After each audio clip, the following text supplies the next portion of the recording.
BJP join करने का नेता देते हैं, क्या कहना है आपका?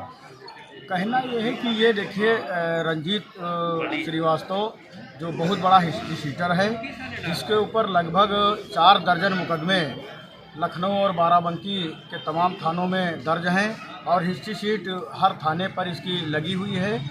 लेकिन ये इधर सस्ती लोकप्रियता हासिल करने के लिए, क्योंकि हिस्ट्री शीटर है इसलिए ये है तो बीजेपी में, लेकिन बीजेपी वाले भी इसको कहीं तवज्जो नहीं दे रहे थे। तो इसको लगता है कि हम उल्टा सीधा बयानबाजी करेंगे तो हमको हमारी भी पूछ बढ़ जाएगी, इसलिए ये कभी सबसे पहले तो वहीं से शुरुआत किया इसने। मुस्लिम समाज के लोगों को बहुत गंदी गंदी गालियां दी। 2010 के इसने चुनाव में, चेयरमैन के चुनाव में बहुत गंदी गंदी गालियां दी, बहुत गंदे गंदे कमेंट किए, लेकिन कोई नेता इसके खिलाफ बोला नहीं, किसी ने एफआईआर नहीं दर्ज कराई और प्रशासन ने भी कोई संज्ञान नहीं लिया। उसके बाद 2015 आते थे चुनाव में, फिर जो है इसने उल्टा सीधा बोला, फिर मुस्लिम समाज के खिलाफ बहुत बोला, लेकिन उसके बाद भी कोई नेता एफआईआर नहीं दर्ज कराया, किसी ने प्रशासन ने संज्ञान नहीं लिया, जिसकी वजह से इसके और हौसले बढ़ते गए। जब हौसले बढ़ते गए तो अभी जब हाथरस जैसा बलात्कार और हत्या एक बच्ची के साथ होकर के कांड हुआ, उस कांड में इसने बहुत ही घिनौना बयान दिया कि ये दलितों पिछड़ों की लड़कियां खेत में क्यों जाती हैं, और बड़े बड़े गंदे शब्द कहे थे, जो गंदे शब्द मैं बयान नहीं कर सकता हूं। आप सब लोग जानते हैं, मीडिया के माध्यम से मैंने भी इसको देखा है। तो ये इस तरह से इसका बिल्कुल शगल बन गया है, आदत बन गई है कि हम चर्चा में किसी तरह बने रहें। चर्चा में बने रहने के लिए इस बार तो इसने हद ही पार कर दी। इसने दुनिया की सबसे शक्तिशाली 8 महिलाओं में सबसे शक्तिशाली महिला शेरनी बहन कुमारी मायावती जी, जो भारत के सबसे बड़ा राज्य है उत्तर प्रदेश, उसकी 4 बार मुख्यमंत्री बनी, उनके ऊपर भद्दे इसने कमेंट किए। माननीय बहन कुमारी मायावती जी बहुत ही पढ़ी लिखी MA BEd LLB हैं, ये सब लोग जानते हैं, और गौतम बुद्ध की धरती पर वो जन्मी है। गौतम बुद्ध नगर जिले की मूल निवासी उत्तर प्रदेश की हैं।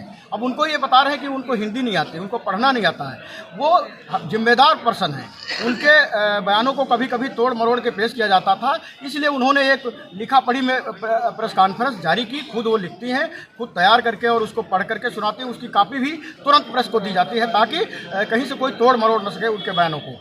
इसलिए माननीय बहन कुमारी मायावती जी हमेशा जिम्मेदार नागरिक होने के कारण नाते हमेशा जिम्मेदारी से लिख करके और उसको पढ़ करके सुनाती, उसकी कॉपी मीडिया में भेजती ताकि कोई उसको तोड़ मरोड़ न सके।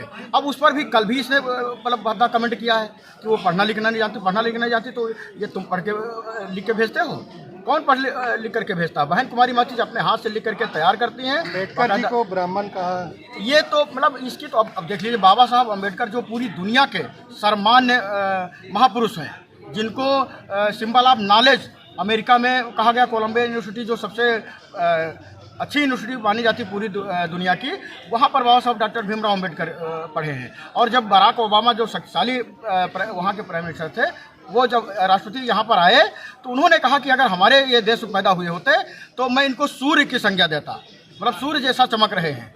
लेकिन और यहाँ से जाने के बाद वहाँ पर आदम कद की प्रतिमा लगी है कोलंबिया यूनिवर्सिटी के सामने, और सिंबल ऑफ नॉलेज लिखा है। उनके ऊपर भी ये भद्दे कमेंट कर रहा है, तो मतलब कितना बड़ा ज्ञानी होगा? अपराधी व्यक्ति अब ज्ञान पढ़ा रहा सबको, जैसे लगता है कि बहुत बड़ा ज्ञानी पुरुष हो गया है।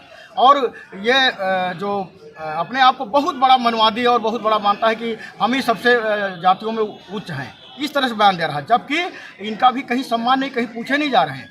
कभी ये शासन प्रशासन में श्रीवास्तव समाज का समाज 38% हुआ करता था, आज 1 से आधा % पर बचे हैं। इसका इनको नहीं ज्ञान है, और बहुत बड़े लगता है कि यही बहुत बड़े ज्ञानी पुरुष हो गए। सुप्रीम कोर्ट ने हरिजन शब्द का बैन कर दिया, इनको और मशहूर होंगे ये नहीं। अगर इस तरीके से इनकी हर बात पे इस तरीके से करेंगे तो नहीं। सुनिए, हम लोग ये केवल नेतागिरी करने के यहाँ पर नहीं आए हैं। इसके पहले भी कुछ लोगों ने इनके खिलाफ ज्ञापन दिया और आए, फोटो खिंचाए, मीडिया में आए और चले गए। हमने ये काम नहीं किया है। आप लोग आए इसलिए मैं आपको बाइट दे रहा हूँ, लेकिन जबकि मैं शनिवार को ही, जैसे ही हमने ये बयान इनका सुना और उस पर हम लोगों ने बैठ करके डिस्कस करके आपस में तहरीर लिखी है, और शनिवार को ही हमने कप्तान ऑफिस में CO को, कप्तान थे नहीं, और इंस्पेक्टर को डायरेक्ट जाकर के हमने FIR के लिए उनसे रिक्वेस्ट की। FIR आज तीसरा दिन है, FIR नहीं दर्ज की गई है, इसलिए ये हम लोग यहाँ पर इतने संख्या में इकट्ठा हुए हैं।